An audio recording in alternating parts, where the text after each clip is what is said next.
വൈക്കം മറവൻതുരുത്ത് ആറ്റുവേലക്കടവിൽ മദ്യലഹരിയിൽ യുവാവ് കാർ പുഴയിലേക്ക് ഓടിച്ചിറക്കി എന്നുള്ളതാണ്. അപകടം കണ്ട് ഓടിയെത്തിയ നാട്ടുകാരാണ് യാത്രക്കാരൻ രക്ഷിച്ചത്.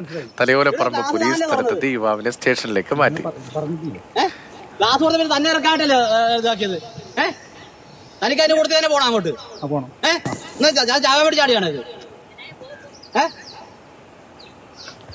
ആൾക്കാർ ഇത്ര ബുദ്ധിമുട്ടിക്കാനായിട്ട് നിങ്ങൾക്ക് എന്നാ പ്രശ്നം?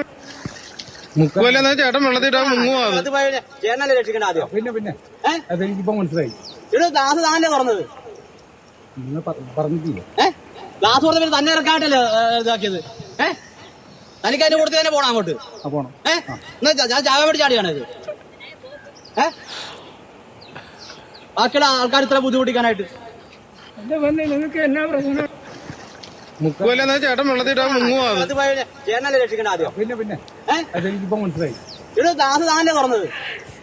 ഷിനോജിസ്റ്റി വിവരങ്ങൾ നൽകും. ഷിനോജിത് ചിരിപ്പിക്കുന്നതാണ് ഈ ദൃശ്യങ്ങൾ, ഇതൊക്കെ കേൾക്കുമ്പോൾ. പക്ഷേ വളരെ ഗൗരവമുള്ള ഒരു സംഭവമാണ്. നമ്മളാ ദൃശ്യം കാണുമ്പോൾ പുറയിലെ കാറ് മുങ്ങിക്കൊണ്ടിരിക്കുകയാണ്. ഷിനോജ്, വിവരങ്ങൾ. രതീഷ്, ഇന്ന് ഉച്ചയ്ക്ക് 1 മണിയോട് കൂടിയാണ് ഈ സംഭവം നടക്കുന്നത്. മറവൻതുരുത്ത് ആറ്റുവേലക്കടവിലാണ് ഇത്തരത്തിൽ ഈ മദ്യലഹരിയിലെത്തിയ യുവാവ് ഈ മൂവാറ്റുപുഴ ആറിലേക്ക് കാറ് ഓടിച്ചിറക്കിയത്.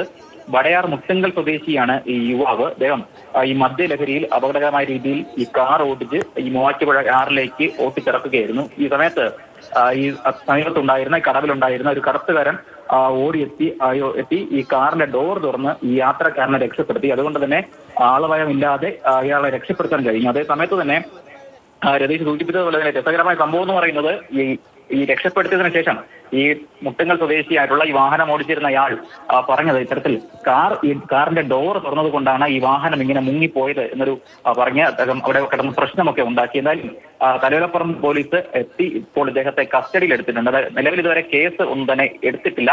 അദ്ദേഹം മദ്യലഹരിയിലായിരുന്നു എന്നാണ് പോലീസും അതുപോലെ തന്നെ നാട്ടുകാരും ഒക്കെ പറയുന്നത്. എന്തായാലും ഇന്ന് ഉച്ചയ്ക്ക് 1 മണിയോട് കൂടിയാണ് വൈക്കം മറവൻതുരുത്ത് ആറ്റുവേലക്കടവിൽ ഇത്തരത്തിൽ ഒരു സംഭവം ഉണ്ടായത്.